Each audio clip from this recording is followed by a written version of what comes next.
Get Rich Education is brought to you by International Coffee Farms. Own your very own parcel of a Panama coffee farm today. Welcome to Get Rich Education with Keith Weinhold, giving you information and ideas on the investment that has turned more ordinary people into millionaires and billionaires than anything else, and can provide you with more wealth and happiness than you ever thought possible. Now, here's your host, investor, entrepreneur, business owner, and educator, Keith Weinhold. Welcome to Get Rich Education, episode 37. I'm your host, Keith Weinhold. Thanks for investing your time here today.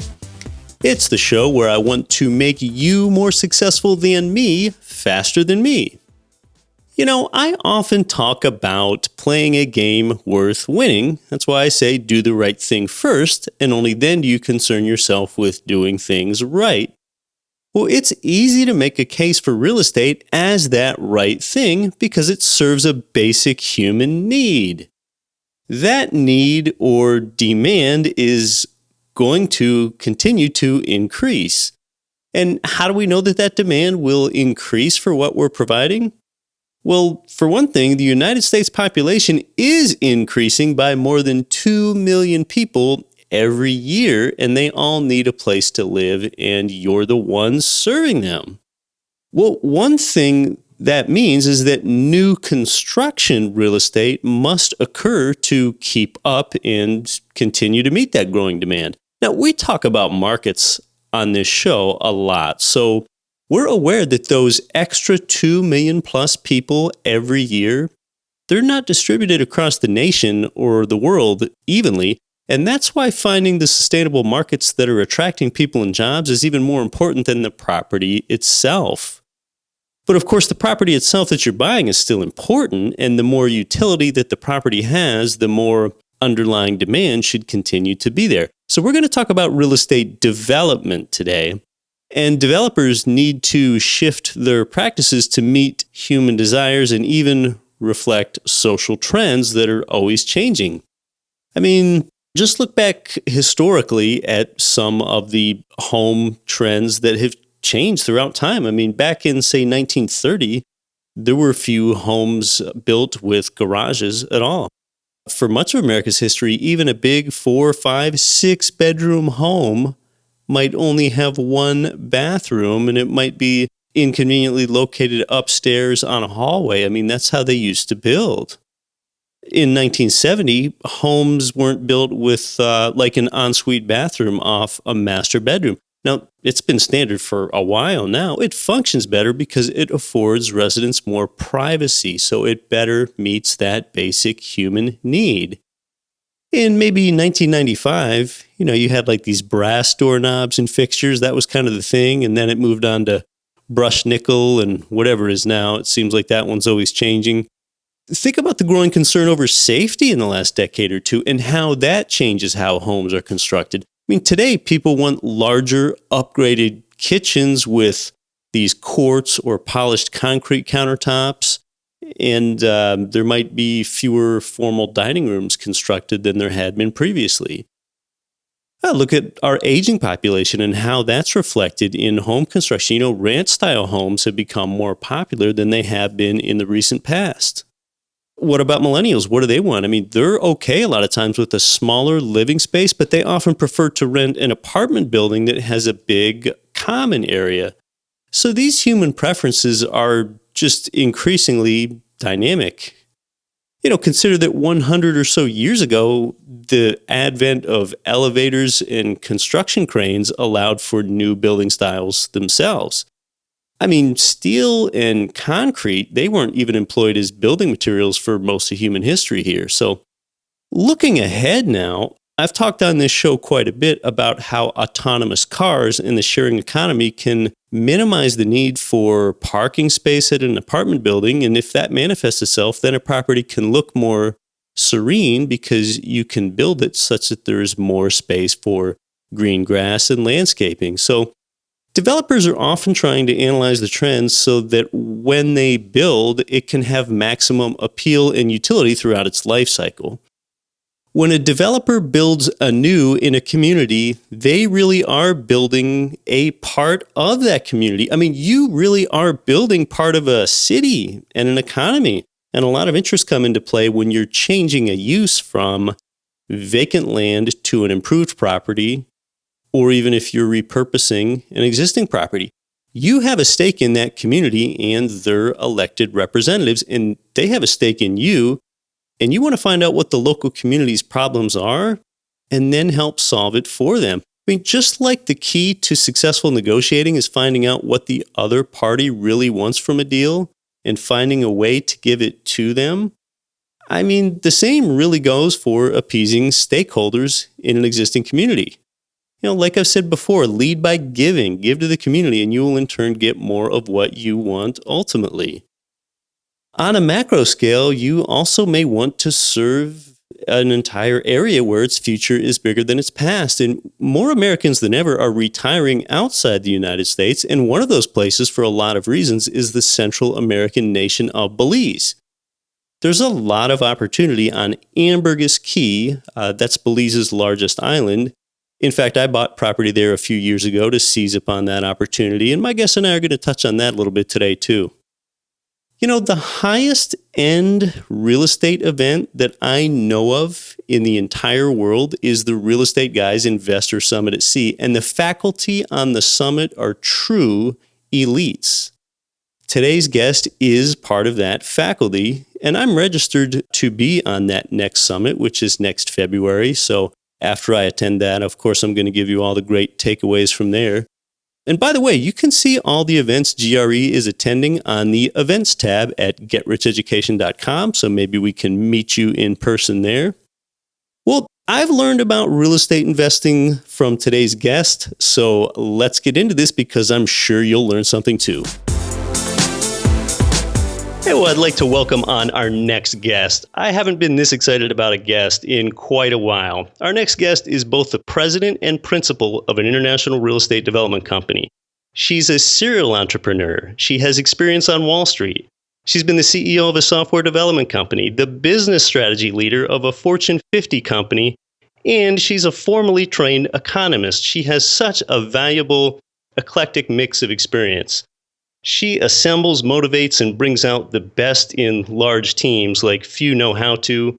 I love listening to hear her speak live. She's such a passionate speaker about real estate investing, entrepreneurship, real estate development, and a ton of other related things. And, her knowledge and passion as a speaker really shows, and so does her central commitment to a mission. I mean, when I go to an event and I see this person's name listed in the roster or the lineup of speakers, I want to be sure I'm not out in the hallway for even a minute. She really leaves an impression on people. She says that the tougher the problem is, the more interest that she actually has in solving it.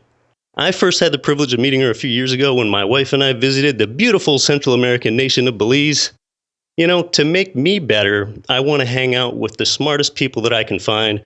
That's why today I'm grateful to have Beth Clifford with us. Welcome to Get Rich Education, Beth Clifford. How are you doing, Keith? Hey, great. It's a nice day here. Hey, Beth, one really important part of doing all this is thinking and acting big. Big thoughts lead to big actions. Big actions lead to big patterns, and big patterns lead to really a big life. I mean, what can you advise someone on thinking and acting big? What could you tell them? Keith, for me, it comes down to probably two things. One is to understand where my fears lie and to turn them off, and to understand why and how my potential anxiety or fears limit what I think I'm capable of doing when I am able to put the right teams together. So one is to manage myself. The second one, which I think is just critical to thinking big, is you have to never stop learning. And very much, I keep in my calendar, my private time is where I protect. Probably the most ruthless of anything on my calendar is my time for me to develop me and to be open and to read. I read over 150 books a year. I am voracious in podcasts. I listen to you every week, Keith. Thank you. I listen to probably, if I go to my iPhone, I probably have 60 podcasts that I am listening to continuously. So if you ask me what the Kardashians are doing, I have no idea. But I do know what Elon Musk is up to. You have to just stay on top and listen and be open to new ideas and ask yourself the question about how do I merge that into the things that I dream about and where I would love to go in my life, where I see the possibility. I'm an optimistic person, and I believe in the best for people. I believe in bringing out the best in communities, the best in people that I meet. That's what keeps me alive. And so I look at how do I go find those new technologies, those new people. I'll call anybody. I've called Elon Musk. Ask him how I can get involved. Great. Don't let your fears limit you. You're too valuable. Each person is too valuable to sit on the sidelines. I've told my listeners you own a multi-billion-dollar asset, and that's your mind. Everyone listening to this... Go ahead, Keith. I loved that podcast that you did. I thought that was brilliant. Hey, thank you. Everyone listening to this right now is a human just like Beth Clifford, and she has the audacity to do it. But it's too bad. I was going to ask you what's going on with the Kardashians. That's my next question. I'll just cross that off. All right, we won't get into that this time. Next time. Next time, I'll have to study up on that one because I honestly don't know. Well, Beth, I think that one often wonders, why would you go develop a piece of land when there's already so many pieces of land that have an existing structure on it that might already be fully occupied? Isn't it better to just invest in that? So why develop? Wow, that's a big question, Keith. Number of things that happen is you spoke in my intro, which is I'm an entrepreneur. And one of the ways that you are able to truly meet a new market and a new demand is for you to start as a greenfield developer.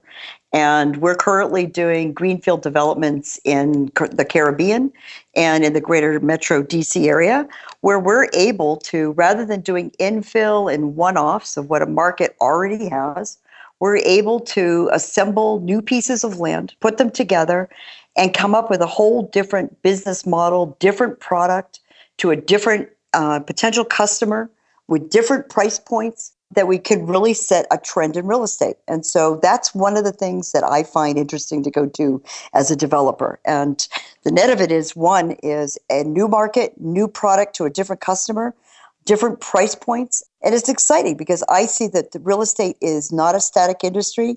The markets keep changing. So one of the best ways to address that is being able to be a real greenfield developer. Greenfield meaning starting from scratch, making something out of nothing? Absolutely. So yes, greenfield means you're starting with a raw piece of land, looking at it in the context of the area that it's in. So am I in a suburban area, urban, resort, understanding that individual special piece of land and then imagining how will that specific piece of raw land get translated into the vision that you have for an end product which goes to the consumer.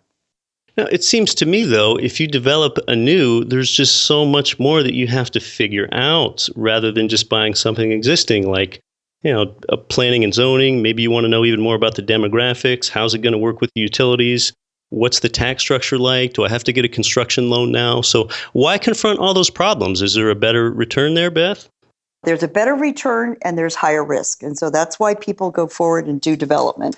When you're able to there's so many different ways to do it. Number one is when you're buying a piece of land, you can be buying it where it is underdeveloped or underzoned. You can force equity into the project by taking it from raw land into a special zoning where you can then increase the margin on the land itself. Then you also, because you're mixing together your own cost of construction, all of those costs you own as at your own raw cost, as opposed to buying somebody else's cost and adding on to it. So you're really able to manage all of your costs all the way through to the end product. Now, after the collapse in 2006, 2007, there was a lot of property that was available on the market that was below replacement costs. And so many developers would say, well, why develop when you can actually buy below replacement costs? And I would certainly agree with them. Right. Another, though, is that when you're looking to go really establish a new product. And I think you've heard me speak before, Keith, where I get excited, which is when you find really great niche markets and where you can find upside and higher margin product. You can do that by understanding your customer and delivering a product specific to their needs, which typically can have a higher profit margin than just a generic product. All right, that probably makes a little sense to me. You know, a 30-year-old building, a 20-year-old building, maybe even a 10-year-old building just might not have the amenities that a certain demographic wants these days, and you can probably serve that better when you develop what demand is requesting. You know, one of the people that I love to watch, Keith, are you familiar with the company called WeWork? I can't say that I am, actually, no. I love them, and I would encourage your listeners, WeWork.com, WeWork. And what they do is they take over commercial office space and turn it into collaborative workspace. And what they're doing is taking a very specific asset class, but reworking it with a service type service on top of it, on top of real estate, and are creating one of the highest margin real estate offerings that is currently in the market today. Their market cap, I believe, is at $5 billion today. And they actually don't own any real estate other than leases on existing products. So that's what I find interesting, particularly if you're going to go into the reuse. They're not a classic developer, but interesting in that they went and they found a market niche, which is millennials in the share economy that want to live and work together. And they took a asset class, which was raw commercial space, finished it out with tenant improvements, and then added a service level. And they're actually, when you do their numbers on what they're getting for office rent, is about 4 times the current office rent that classic office rent is going for. Because they identified a need, and then rather than redeveloping, they may be repurposed. They did. And so what they understood, they started with the customer first, which is where we start. We start with the customer and say, where is the customer? Where is the highest demand for that customer? And where are they not getting served? For instance, we're doing a project here in the DC area, which is a process that's going to have a piece like with WeWork in it, but it's a share economy millennial product for people in DC. Now, in DC, one of the issues is I am developing in the most expensive county in the country. And the average price for single-family residence is about $600,000. Well, how many millennials can afford a $600,000 house? Exactly. Very zero. few. Yeah. Almost, correct? So one of the burning needs is that you've got the baby boomers and beyond parents who are sitting there looking at it and saying, my children will never be able to own a property where I live. We are going backwards and actually doing small houses with shared workspace in an urban core, which has a totally different look and feel than your typical multifamily, which is, the 800 square foot 1 bedroom, the 1,000 square foot 2 bedroom. We're completely rethinking about how do we go deliver a solution at the right cost to the right customer, but still maintain an integrity of a good margin. Yeah, I've got to say, that's probably a lot more forward-looking than what most buy and hold real estate investors of an existing building do. They look at an APOD, the annual property operating data, maybe a few years tax returns from the seller that they're going to go ahead and buy it from, and they're always looking back. This way it looks forward, and you're probably able to ensure that you're going to have better demand that way when you think about the customer, that tenant first. It is, and we're able to size the product appropriately. We're able to, for instance, in this one, it's an urban area. Now, it's a lot more difficult also because, here we are in an urban area. We're doing a smaller product where we're having some common amenities where the workspace, your share space, your common areas are larger. Your individual footprint for the personal use component in that property is smaller, but we've also negotiated with the town for them to relax their parking requirements because there's going to be zip cars and electric bikes, which then allowed us not to have 2 parking spaces. In order to meet the customer demand, deliver it at a price point that makes sense, it also necessitates us to fight against some of the things that are already in the market, which is specific zoning that inflates products. So it's a lot of hard work, but at the end of the day, we will have a very, very unique product that will be able to be delivered to a niche market at a price that they can afford. As a developer, what do you really spend most of your time doing? One, it always starts with the customer. What does the customer currently have, and where's the customer going? It's back to the Wayne Gretzky. He was successful because he went where the puck was going, not where the puck was. Yeah. So we spend a lot of time looking at the markets themselves. What is the demand that we see on the horizon for the next 10 years in those markets? Just like Kenny McElroy and others who are just brilliant in multifamily, we're looking at, making sure that there's a good workforce housing and there's jobs in the area. What is the need that's not being addressed? And we try to find those niche markets. And so, number one, we do an incredible amount of time and effort in understanding who our customer is, what they want to spend. We do a lot of projections also as far as financial, because where are the financial markets going? It's obviously just a crystal ball. I don't know where they're going, but to try to understand what the availability of funds are and how is our customer going to be able to afford our product. But then the third part is it's all about team for me, Keith. It's all about, number one, coming up with a vision and then understanding what that core vision is, what we're going to deliver, and then putting the team together that understands that brilliant focus that we're going after. To me, it's all about building a great team, and that means it's government officials, it is local people, it is my neighborhood people, it's the customer, it's the contractors, it's the lawyers, designers, you name it. It's everybody coming together to understand what we're facilitating and understanding what barriers that we need to knock down in order to make it a successful project that we can bring in on budget. And then ultimately, I'm always looking for win-win, Keith. I'm a win-win developer. I look for, how do I make the town succeed? How do I bring jobs? How do I make the local businesses succeed? Because I'll be bringing residences in. So it's really always looking at it as solving the problems for all the people that are stakeholders in the project and leading to them to where they want to be a participant. Yeah, there's really probably more of an element of altruism or giving back to this than just a typical buy and hold investor. If I buy a 10-plex building from somebody that just sold it to me, I'm probably, I want to make the place clean, safe, affordable, and functional for tenants, but I'm also looking at those investor metrics, and I'm probably not having as much of an impression on improving a town or community as you are when you go in with a new greenfield development.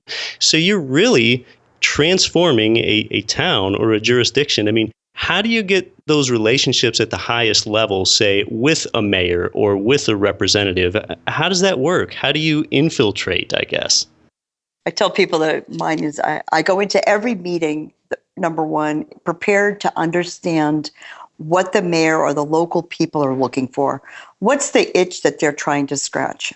These local officials have so much that they've got to take care of. They've got a constituency that has so many different needs, whether it's education, crime, safety, growth, finances. I have great empathy for the people who are in public service. And so I always start out with, number one, researching and understanding what are the top 3 to 5 things that are keeping them awake at night. I then work and try to understand how I can be a good resource for them to knock at least 1 or 2 of those off of their list. And if I could show a way that, like currently I'm working with one area where we just donated vehicles because they were having some issues in the police department and were underfunded. We donated vehicles. Another place we're working with has an issue with trash. And so we're bringing big bellies and technology to a jurisdiction to help them do education and how do they transform their community so that they have less litter. And we're like, well, how about if we were to go actually, help you develop a trash program? So I always go in trying to understand how I can help solve a problem. And then on that side, then I feel like I have the opportunity to earn the opportunity to ask them for some assistance on my side. And then it's always about the two parties meeting in the middle of the field as opposed to meeting just on my side. I never play win-lose. Gosh, those are some great actionable examples because they say with successful negotiation, you're going to negotiate best if you know what the other party wants, whether someone's selling you a building or whether that's a mayor of a town for redevelopment. So what you're doing is you're finding out what they want, and you're just going ahead and secondly, just helping solve it for them. Absolutely. Ultimately, again, as a developer, we have certain markets that we believe we will be in for 10 to 20 years. So that is very different than a developer who comes in, finds one piece of land, and literally can do almost a burn the ground kind of strategy where they come in, get all the money they possibly can, and they're never going to go build again. I have done 7 projects in the DC area. I live here. I am a member of this community. I'm on boards of companies here. I'm a stakeholder in this community. And so I'm not going to do a slash and burn type of development here. This is my backyard, my reputation. I, as a developer, have only one reputation. And it takes 10 or 20 years to earn your reputation, but you can lose it in 30 minutes if you want to. It's so fragile. Yeah. It really is. And so the point is, if you play well, you're never going to win everything. And you shouldn't, right? I mean, so by definition, if you're a win-win player, I'm not going to get everything I want. What I would rather do is find a good crossover of our Venn diagrams of everybody coming to the problem together, everybody getting a piece of their problem solved, and that we can go forward and at the end of the project not look at each other and want to walk away from each other, but that we want to go do 4 more projects together. And all these notions sound great and really sound like good things for almost everyone involved. But, to get a development project together, the funding has got to come from somewhere. I mean, for a lot of these development projects, can you just go out and get one big construction loan from a bank and be done? Or do you have to find individual investors? Or what's your capital stack look like for some of these deals? Varies by project. The most typical way that we will fund our projects is, I like to call them ABC funding on the capital stacks. A to me is the angel round. And angel means the developer coming in and doing the very initial due diligence. Going into the market, is this market feasible? What should the product type look like? What's the opportunity? And potentially getting into contract and tying up land at that point or properties in order for them to do the due diligence, in order for them to go forward. So those typically are funded in-house by our development companies. We'll take the initial round. Then what we do is we then typically secure other people's money and invite syndication and syndicate the next round once we have a better understanding of exactly what the opportunity is. And that can vary. As far as the size of the capital stack is. And then C is then to look at what is going to be the final debt. Typically it will be debt, which will then take out the rest of the project. So again, we look at it as A being initial seed capital to get us to feasibility, the B round to get us to contract and get us to vertical, and then typically the C round will be a debt round. And all of those are different. It depends on the size of the project, how much money we need, and who do we go after it with. I mean, we've got some projects that are 100% debt finance, where we went right from A to 100% debt financing because it was available. We've had others where we've had 1A, a B round, and then C rounds. And how does that work? And I guess what does it mean that you say you have the debt takeout at the end in some cases? What does that mean? So typically, in Greenfield, we will do typically 2 things. So we take the A, we take the B, which is the equity investors, which gives us the equity, the loan to value that our debt partner will be looking for. So they will then fund the development for us or to go vertical. And then normally we will either use that same debt partner to fund it when it goes to retail when we're doing single family residences. So we like to see that same debt partner also participate. If it's not going to stay in our portfolio, if it's a retail product, then we like to see them to stay also on the other end, which is when our end user comes in and does the takeout financing. So for development real estate, We've had quite a pendulum swing in the lending environment for residential and some commercial loans over the past 10 years. Very loose 10 years ago and very tight today. So for development real estate, is it sort of the same way, or how does that look? There are markets where there is too much money chasing too many deals, where today there's literally 100% money available in certain markets. So the capital that is available over the last 8 years has changed drastically, Keith, where 8 years ago, loan to values, you were lucky to get a 60% loan to value if you could even get a bank to even talk to you. Today, I've got banks who are sitting and saying, we'll do 100% financing. We'll do 100% financing on greenfield developments. We'll do 100% takeout financing on some capital that we currently own, on cash flow commercial product that we have that are looking to do 100%. So I've seen a very drastic change in lending. So it's makes you a little bit nervous as a developer when you see it's a little bit like it was in 2005, 2006 right now in some of the markets with the banks. Wow, because that pendulum really hasn't swung back for your residential Fannie Freddie loans for rental properties. And I joke with the banks because, I personally own real estate myself. Just recently bought a single family residence. And the amount of due diligence that they did in order to underwrite my jumbo loan was about 10 times what they did for a development project that was 20 times the lending amount.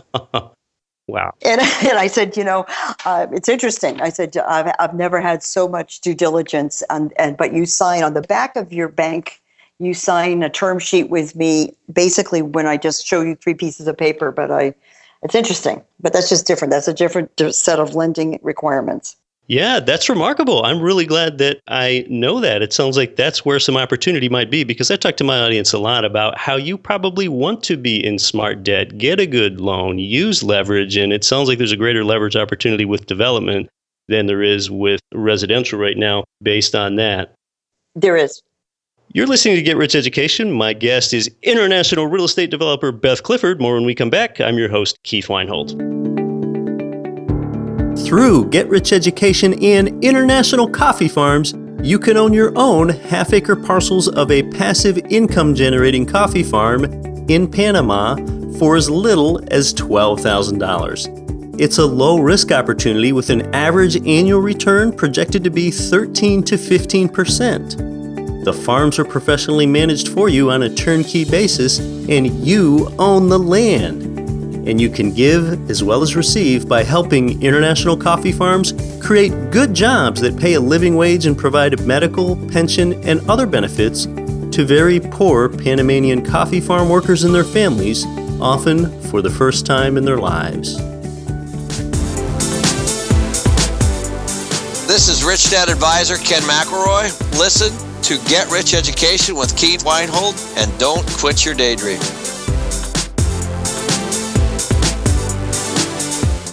Welcome back to Get Rich Education with our guest, international real estate developer Beth Clifford.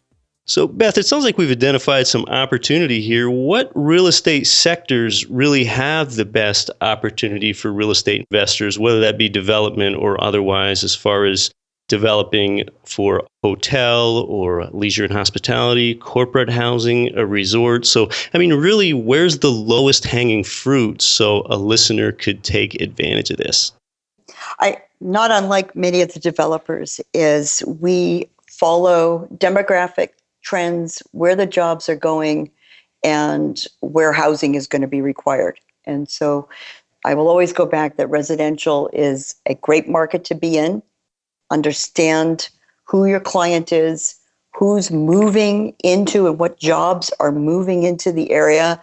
So you understand what the salary ranges are. How long do people stay in that area? Is it better to have, are you selling retail, single family residences? Should you be in the multifamily area? But, going through residential is always a great area to be involved in.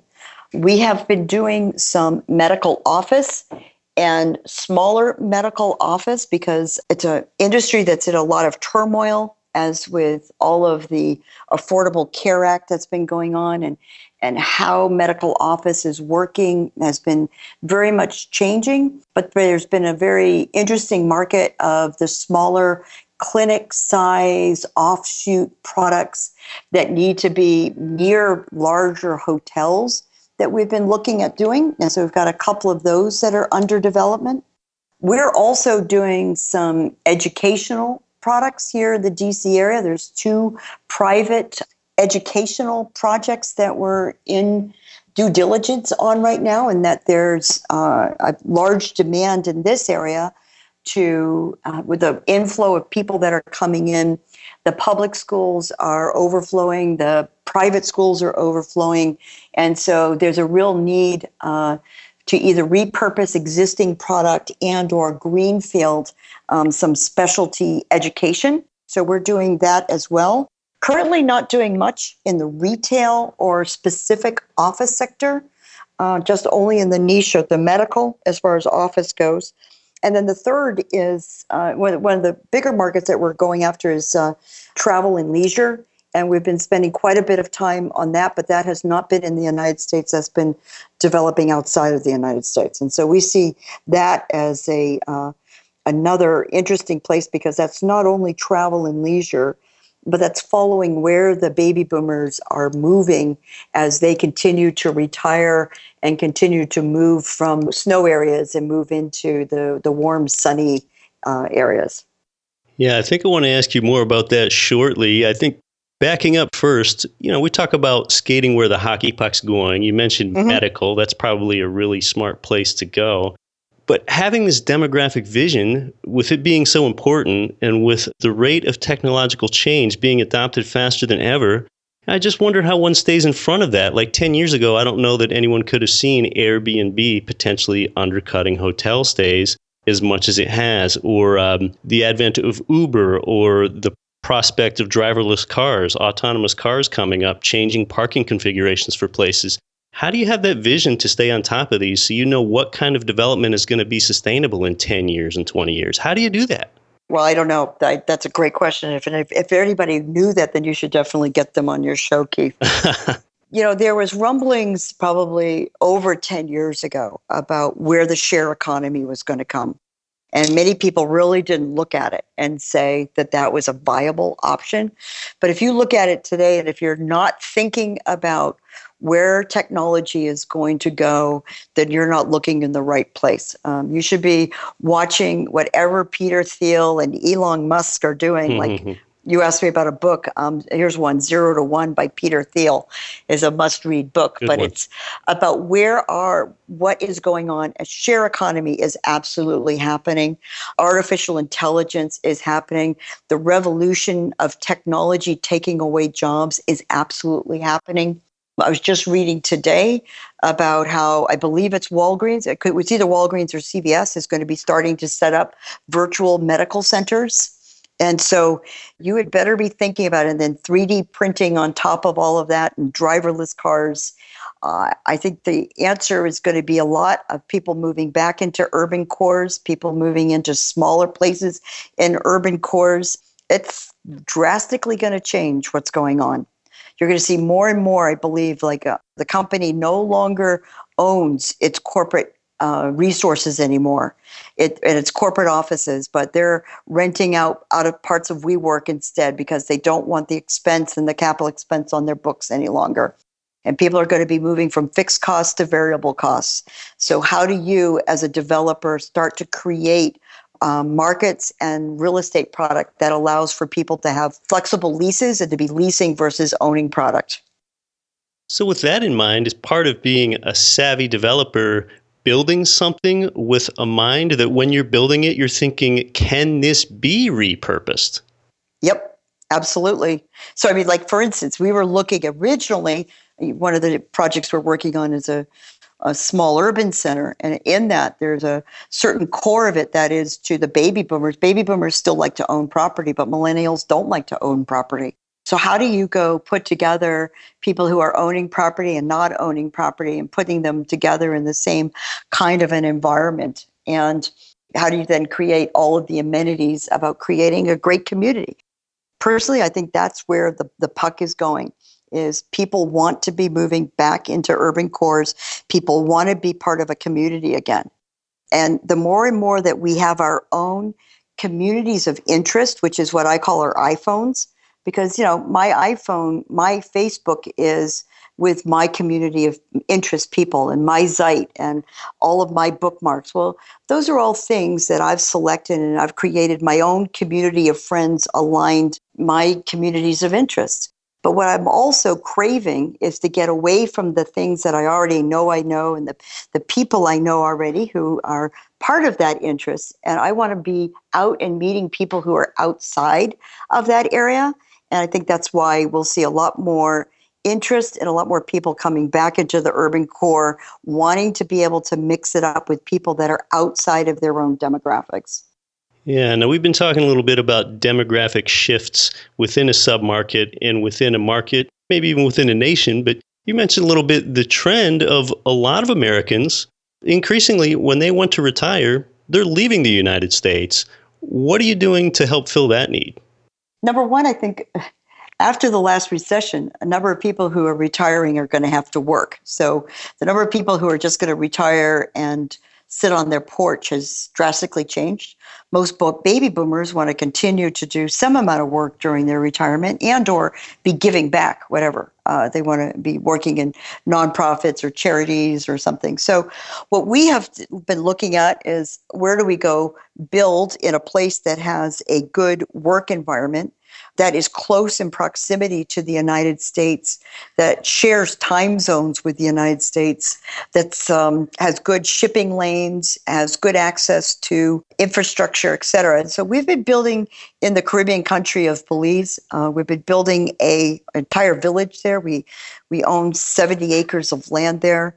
It's part of a resort, a residential resort that includes a downtown area with live-work areas, a very robust transient hotel or a resort product inside of it, but also a branded residential. So that's a place where you can come down and stay anywhere from 2 days a year to the rest of your life, put it in a rental pool. So you could do anything. So number one, it attracts because people are interested in owning a piece of the beautiful blue water overlooking the ocean, has a great rate of return, and has a variable, allows you to live in it as much as you or as little as you like. So has a great financial back end for people as well. So they can earn a great rate of return on it, and or they can decide to keep and stay in it all the time if they wish.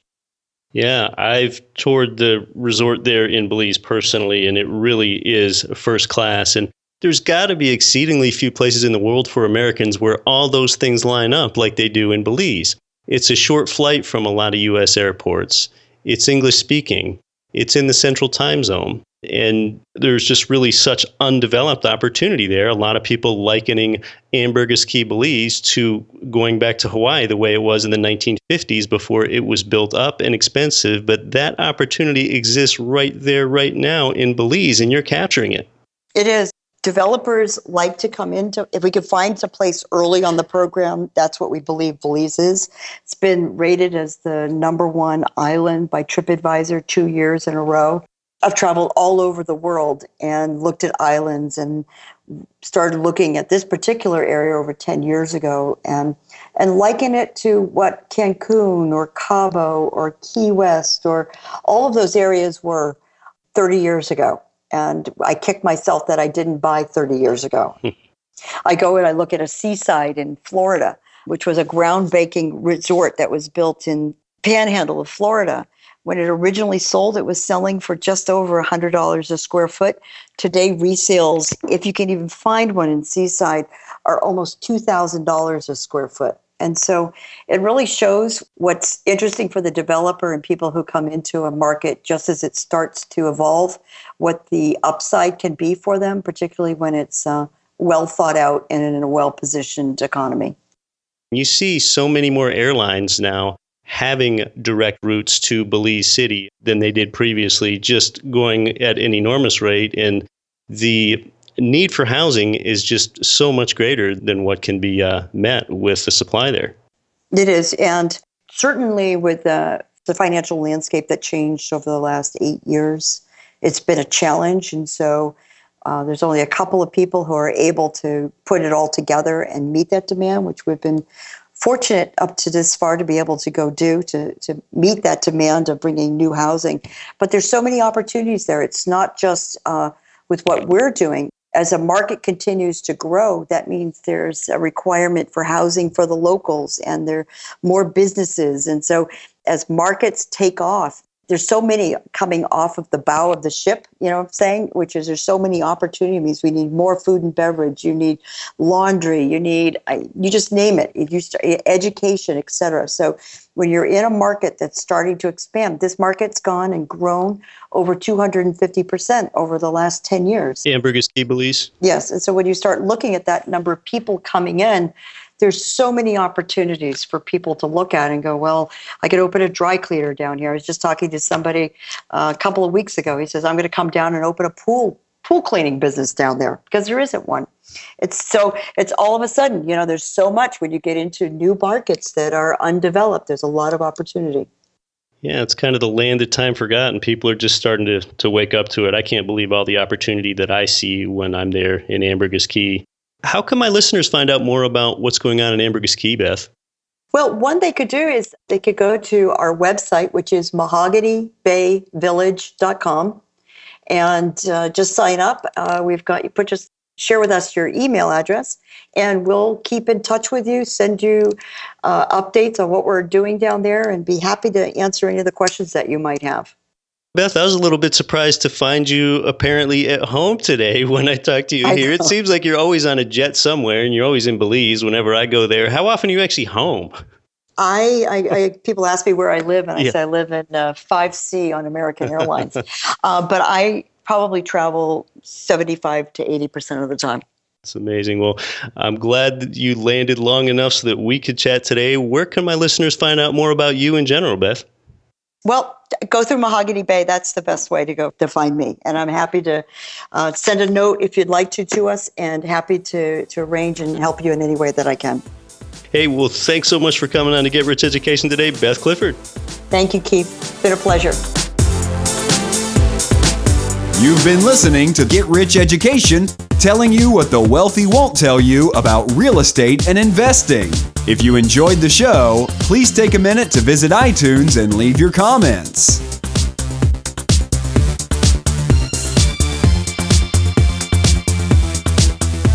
Nothing on this show should be considered specific, personal, or professional advice. Please consult an appropriate tax, legal, real estate, financial, or business professional for individualized advice. Opinions of guests are their own. Information is not guaranteed. All investment strategies have the potential for profit or loss. The host is operating on behalf of Get Rich Education, LLC exclusively.